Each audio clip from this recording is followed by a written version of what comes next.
हाल ही में आपने एक वीडियो जरूर देखा होगा जब जम्मू में भारत जोड़ो यात्रा के दौरान दिग्विजय सिंह ने सर्जिकल स्ट्राइक के सबूत सरकार से मांग लिए।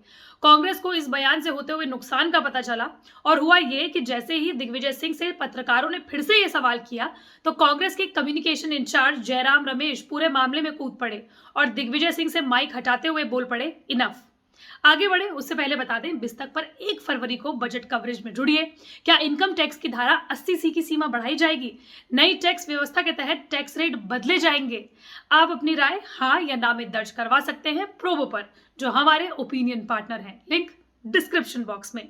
बहरहाल दिग्विजय सिंह को जैसे ही जयराम ने पीछे किया, दूसरे कांग्रेस नेताओं ने उन्हें घेर लिया और मीडिया को उनके पास जाने ही नहीं दिया। जयराम रमेश ने माइक पर कहा, जाकर पीएम से सवाल पूछो, हमें चलने दो। दरअसल कांग्रेस भारत जोड़ो यात्रा को किसी भी कीमत में विवादों में नहीं पड़ने देना चाहती। 2014 के लोकसभा चुनावों से पहले इस यात्रा को कन्याकुमारी से कश्मीर तक सफल बनाने में जयराम रमेश की महत्वपूर्ण भूमिका रही है।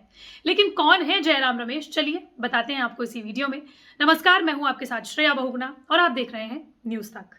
जयराम रमेश कांग्रेस के लिए कितने जरूरी नेता हैं, इसे आप इस बात से समझ सकते हैं कि कांग्रेस 2014 से ही सोशल मीडिया प्लेटफॉर्म्स पर बीजेपी और यहां तक कि आम आदमी पार्टी से भी पिछड़ रही थी और अचानक से भारत जोड़ो यात्रा में वो कहीं बेहतर प्रदर्शन करती नजर आ रही है।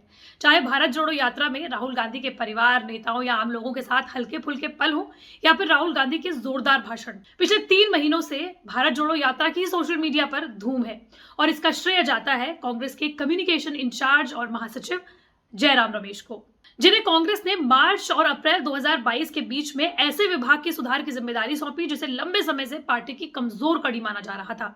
जयराम रमेश टेक्नो सेवी भी हैं, समय के साथ चलने वाले कुशाग्र बुद्धि के नेता भी हैं। यही वजह है कि जयराम रमेश, जो डिजिटल और सोशल मीडिया समेत कम्युनिकेशन, प्रचार और मीडिया का प्रभारी है, उन्होंने कांग्रेस की सोशल मीडिया की सूरत ही बदल दी। अर्थशास्त्री, इतिहासकार और राजनेता जयराम रमेश मूल रूप से वैसे तो तमिल परिवार से आते हैं, लेकिन उनका जन्म कर्नाटक से हुआ, जहां से वो राज्यसभा एमपी भी हैं। हालांकि उनकी कुछ समय पढ़ाई रांची में भी हुई है। इसके अलावा आपको बता दें कि मुंबई आईआईटी के माहौल में भी उन्होंने समय बिताया, जहां उनके पिता प्रोफेसर थे। 9 अप्रैल 1954 को जन्मे जयराम रमेश के पिता सीके रमेश और मां श्रीदेवी थे। रमेश वैसे तो हिंदू परिवार से ताल्लुक रखते हैं, लेकिन उनका पूरा परिवार बौद्ध धर्म का भी अनुयायी है, इसलिए वो खुद को हिंद बौद्ध कहते हैं। 2019 में जयराम रमेश की पत्नी आर जयश्री का निधन हो गया था। अगर आप जयराम रमेश के ट्विटर अकाउंट पर जाएंगे तो उन्होंने अपने प्रोफाइल में लिखा है नेहरूवन, यानी देश के पहले प्रधानमंत्री जवाहरलाल नेहरू से वो खासे प्रभावित रहे हैं, उनकी पॉलिसीज से वो खासे प्रभावित रहे हैं। जयराम रमेश ने 1975 में आईआईटी बॉम्बे से मैकेनिकल इंजीनियरिंग की पढ़ाई की है। इसके बाद वो अमेरिका के कार्नेगी मेलन यूनिवर्सिटी चले गए, जहां उन्होंने पब्लिक पॉलिसी और पब्लिक मैनेजमेंट में मास्टर डिग्री हासिल की। रमेश ने दुनिया के सबसे प्रतिष्ठित कॉलेजेस में से एक MIT यानी मैसेच्यूसेट्स इंस्टीट्यूट ऑफ टेक्नोलॉजी से पीएचडी भी किया, लेकिन परिवार की वजह से उन्हें वापस अपनी पीएचडी छोड़कर लौटना पड़ा।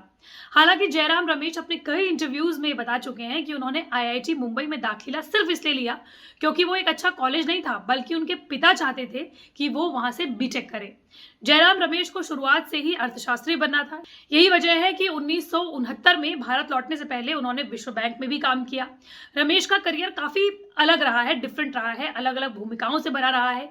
इसके बाद भारत सरकार के अलग अलग विभागों में उन्होंने नीति निर्माता और इकोनॉमिक एक्सपर्ट के तौर पर भी काम किया है। जयराम रमेश को ड्राफ्टिंग का मास्टर कहा जाता है। 2004 में यूपीए सरकार के कॉमन मिनिमम प्रोग्राम से लेकर मनमोहन सरकार में आए लैंड बिल की मुख्य ड्राफ्टिंग भी जयराम रमेश ने ही की थी। एक इंटरव्यू में रमेश ने कहा था कि जब मैं 17 साल का था तब मैंने अर्थशास्त्री और नोबेल विजेता पॉल सैमुअल्सन को पढ़ा। मुझे बहुत दिलचस्प लगा। जनसंख्या विकास जैसे मुद्दों की वजह से मुझे इस विषय के लिए प्रेम जागा, जिसने मुझे इकोनॉमिक्स और जीवन से जुड़े बड़े मुद्दों पर सोचने के लिए प्रेरित किया। जयराम रमेश 1991 में मनमोहन सिंह के नेतृत्व में देश में आर्थिक सुधार लागू करने वाली टीम का भी महत्वपूर्ण हिस्सा रहे हैं। 2002 से 2002 के बीच में कर्नाटक, आंध्र प्रदेश, छत्तीसगढ़, राजस्थान जैसे राज्यों के लिए भी उन्होंने इकोनॉमिक एक्सपर्ट के तौर पर काम किया है। 2004 में पहली बार राज्यसभा सांसद वो बने। हालांकि रमेश ने आज तक लोकसभा चुनाव नहीं लड़ा है। जयराम रमेश 2009 में यूपीए की जीत के बाद पहली बार केंद्र सरकार में वन एवं पर्यावरण मंत्री बने, जहां उन्होंने कई महत्वपूर्ण फैसले किए, जिसमें सबसे विवादित फैसला था सांडों की लड़ाई को रोकना, जिसने 2016 में जल्लीकट्टू उत्सव पर प्रतिबंध का रास्ता खोला। इसके अलावा उड़ीसा के नियामगिरी में आदिवासियों और किसानों के अधिकार को लेकर वो ओडिशा सरकार और वेदांता से भी उनका टकराव हो गया था। हालांकि उनके आलोचक ये मानते हैं कि रमेश जो है वो जमीन से जुड़े हुए नेता नहीं है, उनका कोई जनाधार नहीं है। आरोप ये भी लगते हैं कि यूपीए 2 के पतन का कारण भी वही थे, क्योंकि उन्होंने पर्यावरण के नाम पर कई प्रोजेक्ट्स को अटका दिया। साथ ही कहा जाता है कि इसी मुद्दे पर उनकी तत्कालीन प्रधानमंत्री मनमोहन सिंह से भी मतभेद था। इसका असर कामकाज पर भी साफ देखने को मिला। लेकिन जिस तरीके से भारत जोड़ो यात्रा के दौरान कम्युनिकेशन हेड के तौर पर जयराम रमेश ने भूमिका निभाई है, वो वाकई काबिले तारीफ है। आपको क्या लगता है, हमें कमेंट बॉक्स पर जरूर बताएंगे।